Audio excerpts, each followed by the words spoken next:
by threatenings. The Clinton administration said, oh, don't worry about it. This will be a poison pill for China.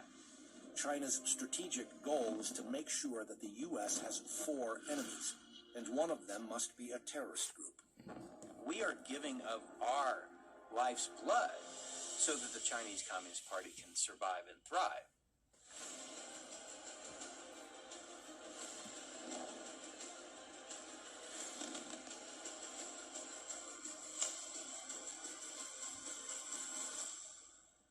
Big U.S. who had control over them, and Ukraine may not have had the resources for upkeep. Another agreement followed in the same year that guaranteed Russia would respect Ukraine's territory. The agreement was broken in 2014 when Russia annexed the Crimea region, and broken again in 2022 at the start of the current war. Clinton said he knew at the time that Russian President Vladimir Putin didn't support the agreements. A Ukrainian parliament member told Fox News earlier that Ukraine is the only country to ever give up its entire nuclear arsenal, which he says it was the 3rd biggest in the world. At the time, he added that the UK, Russia, and the US all guaranteed Ukraine's territory would be respected. Ukraine is now training 8 new brigades, totaling 40,000 soldiers. That's for a counteroffensive planned against Russian troops. Their success may determine the fate of the war. We want to warn you, some viewers may find the following images disturbing. Here's the story. More than a year into Russia's full-scale invasion, Alex, a translator with no military experience, is training to ambush enemy forces in one of Ukraine's newest military units in a secret location. He's AK-47, the name of one of 8 new storm brigades totaling 40,000 soldiers that Ukraine wants to use during its counteroffensive against Russian occupiers in coming weeks or months. Well, I want the war to be over as soon as possible, and I hope that the strike brigade will make it a lot faster. So I want to be more effective. That's why I chose it. Alex declined to give his surname for security reasons. The units have benefited from an aggressive recruiting campaign on social media and billboards with the aim of attracting highly motivated volunteers. The drive comes as Kyiv may face growing challenges recruiting new troops. Its forces have been weathering a Russian onslaught for months in towns like Bakhmut in the east, where thousands of soldiers have died. Kyiv does not disclose its military losses. The new brigades are not part of the army. They're drafted by the... And with it, its ties to America's fentanyl crisis. The U.S. says fentanyl precursors from China are processed into the drug in Mexico, and that most of the fentanyl in the U.S. travels through the southern border from Mexico. On Thursday, Beijing's foreign ministry spokesperson said no illegal fentanyl trafficking happens between China and Mexico. Instead, she blamed the U.S. for the fentanyl crisis, describing it as made in the USA. Worth noting, drug overdoses cause tens of thousands of U.S. deaths a year. Let's dive in.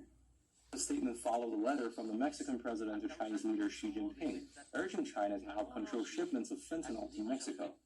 The letter came amid U.S. criticism, suggesting that Mexico isn't doing enough to stop the trafficking of the synthetic opioid. Fentanyl is a highly addictive synthetic opioid used in hospitals for pain relief. Illegally made versions of the drug have now become a major concern in the United States. It often gets laced into other drugs due to its potency and low cost to produce. Just 2 milligrams of fentanyl can make up a lethal dose. Is China really responsible for the fentanyl epidemic in the U.S.? For years, U.S. authorities have said China produces most of the precursor chemical, which is manufactured into the synthetic opioid by Mexican cartels. Once made, the drug is smuggled through the southern border onto U.S. soil. China's Wuhan is considered the fentanyl capital of the world. If that name sounds familiar, the city is also the original epicenter of the COVID-19 pandemic. It's been reported that China is single-handedly responsible for over 90% of the synthetic opioids found in the U.S. And earlier, we sat down with Congressman Tom Tiffany to talk about the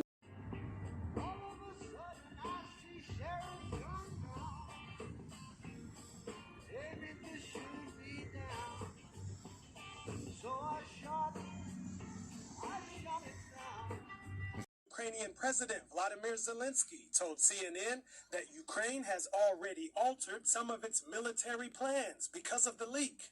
Retired Army Major Mike Lyons said this. I'm having a hard time getting my head around this. I mean, if there's 50 classified documents, there's 50 separate stories that are going to impact on the ground in Ukraine right now. The fact that they gave away their air defense platforms and where those locations were, the fact troop movements, so they're talking about artillery rounds. We all know that Ukraine is running out of artillery.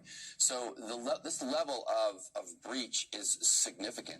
But when taking a closer look, the documents also show the United States is spying on its allies, including Israel.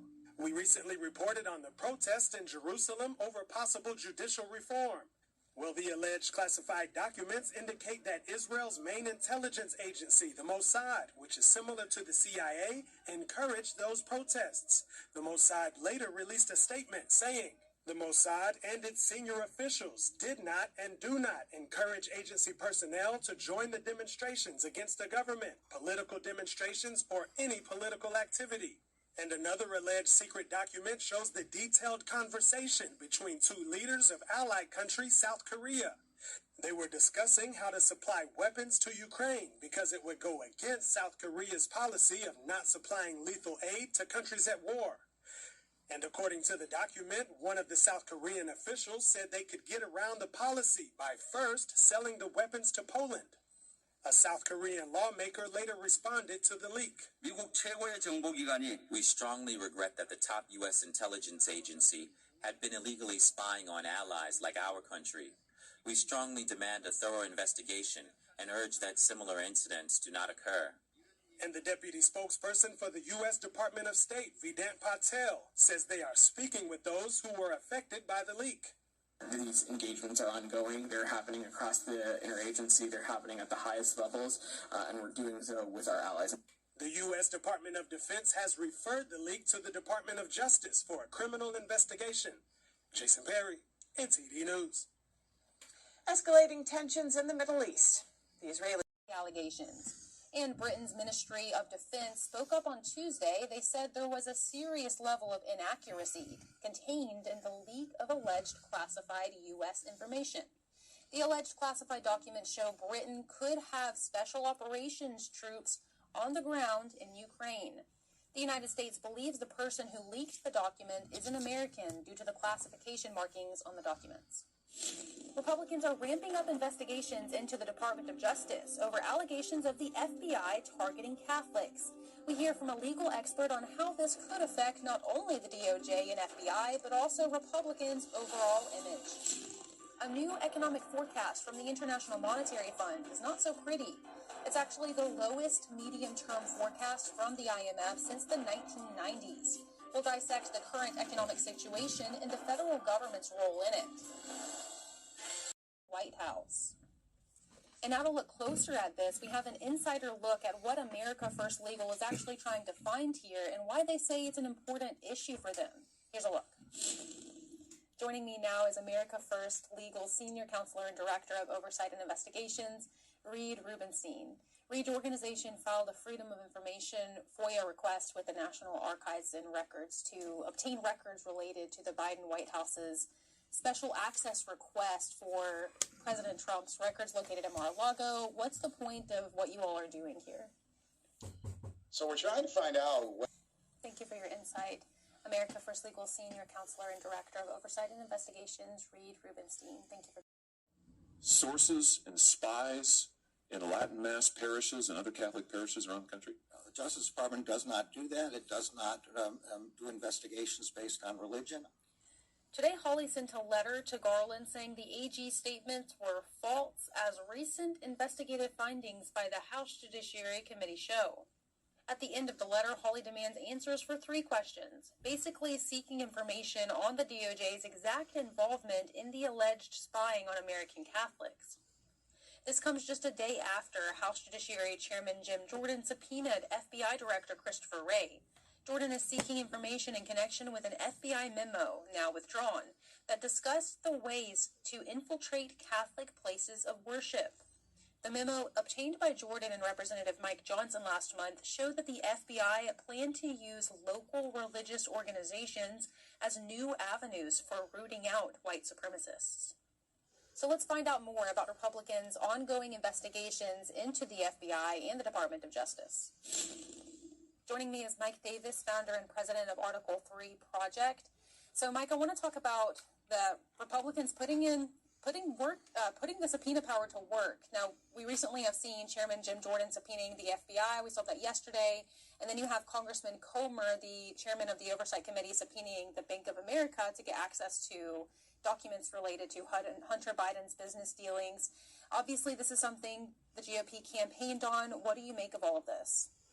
This is very important oversight by House Judiciary Committee Chairman Jim Jordan and House Oversight Chairman James Comer. They have a constitutional duty to make sure that our justice system has not been politicized and weaponized against Biden's political enemies, which it's clearly been done. And they also need to make sure that the justice system is not set up to protect Biden, his son Hunter, and his brother James with their clearly illegal, corrupt business dealings with the CCP and Ukrainian oligarchs. They say this is the responsibility of Congress in their oversight capacity to conduct these kind of investigations. But from the other side of the coin, we have Democrats who are using this as an opportunity to cast Republicans in a negative light, maybe saying that they're conspiracy theorists or anti-government. Do you think this poses any type of threat to them come 2024? Not at all. It's Congress's job under our Constitution to perform oversight over the executive branch and to make sure that the President of the United States is not compromised by corrupt foreign dealings. And we have both of those problems right now, where the Biden Justice Department has been politicized and weaponized to go after President Trump, Trump's top aides, Trump supporters, even Catholics praying in Catholic churches, while at the same time the Biden Justice Department is protecting President Biden, his son Hunter, his brother James, abortion industry activists, paid activists terrorizing Catholic churches, crisis pregnancy centers, and even Supreme Court justices and their families in their homes that led to a 1 a.m. assassination attempt. We have the Bidens taking money illegally from Chinese and Ukrainian oligarchs. So these are very appropriate investigations by Jordan and Comer. In fact, it's their duty to investigate. Now, with regards to this, you're mentioning the FBI allegedly targeting Catholics. This is exactly what they subpoenaed the FBI director over. Now, I want to point out that these are FBI whistleblowers that are bringing this kind of stuff to light. So keeping that in mind, do you think Congress will have a solid shot at actually exposing what's going on here for the American people to see clearly and possibly, stay on their side, or at least agree with them if they weren't agreeing with them before? Well, I will say this, that both Attorney General Merrick Garland and FBI Director Chris Wray should resign after this. If they either knew that the FBI was illegally spying on Catholic churches, or if they didn't know, they aren't doing their jobs. And so either one, whether it's their maliciousness or their incompetence, neither one of them is a good look, and both of them should resign, because the FBI, when you have the FBI spying on Catholic churches based upon bogus intelligence cooked up by the Southern Poverty Law Center, a left-wing radical group trying to target Catholics in churches, that is a bridge too far. That is crossing the Rubicon. That is unacceptable, and there needs to be serious pushback by Congress. Thank you, Mike, founder and president of Article 3 Project. Mike Davis. Things I don't like about bamboo. Punji sticks and a serpent nicknamed the Step and a Half. A biological male who wants to compete on the girls' cross-country team. Until the court comes to a decision, though, the law has been suspended. We were very disappointed that the Supreme Court chose not to lift the injunction that the Fourth Circuit had placed on West Virginia's valid women's sports law. Christiana Kiefer is senior counsel for the legal group Alliance Defending Freedom, which helped back the Safe Women's Sports Act. She says the state originally passed the law because they simply didn't want to see men coming in and dominating women's sports competitions. And so they passed a law that does essentially what Title IX was designed to do, which is ensure that when a girl steps up to the starting line, that she knows that her race is going to be fair. She has an equal opportunity to win, to showcase her talents, to be on the podium, and to earn college scholarship opportunities. Lawyers for the 12-year-old Pepper Jackson have called the attempt to enforce the law a baseless and cruel effort, but Bckfired says the real victims are those who have to compete at a clear disadvantage. We have women's sports as a separate category for a very clear reason, and that's because there are real physical differences between the sexes that make it unfair to force female athletes to compete against a bigger, faster, and stronger male. Bckfired says that although the Supreme Court refused to lift the injunction, the case is proceeding as usual with oral arguments scheduled for later this year.